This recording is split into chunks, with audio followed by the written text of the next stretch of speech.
Ayan, good morning sa inyong lahat mga kamister ko. Nandito tayo sa sa highway.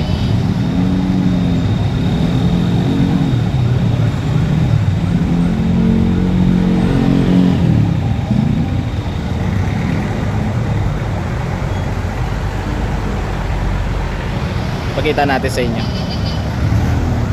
ang vlog natin ngayong araw. Update lang tayo dito mga kamister sa sa site.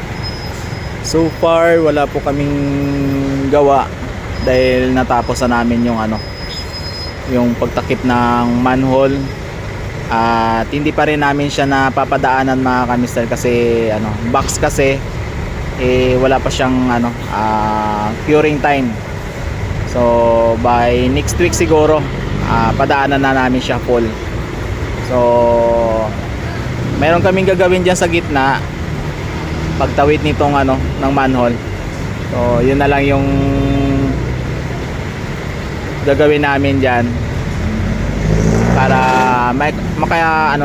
makonek na to yung yung lagusan ng box na nagbumula doon sa dulo, yung pagbaba ng tulay.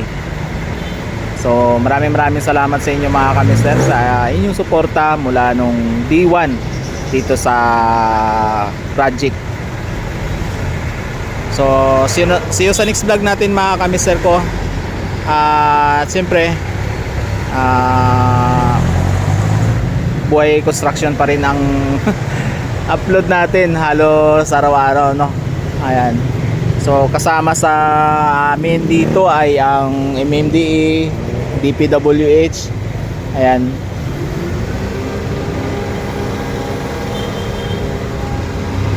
Pakita natin muna sa inyo mga kamister yung equipments ng ng MMDA.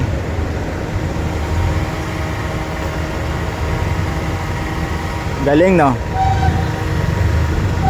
Tapos bababa siya.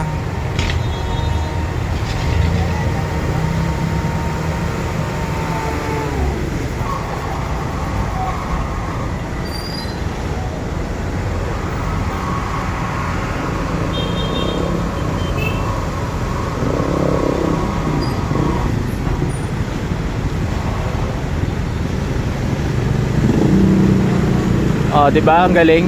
Nabababa yung yung body niya.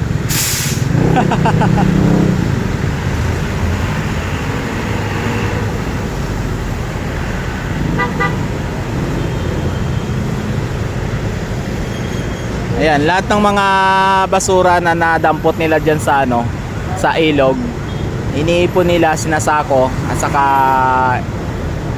ikakarga naman diyan sa sa truck ng MMD.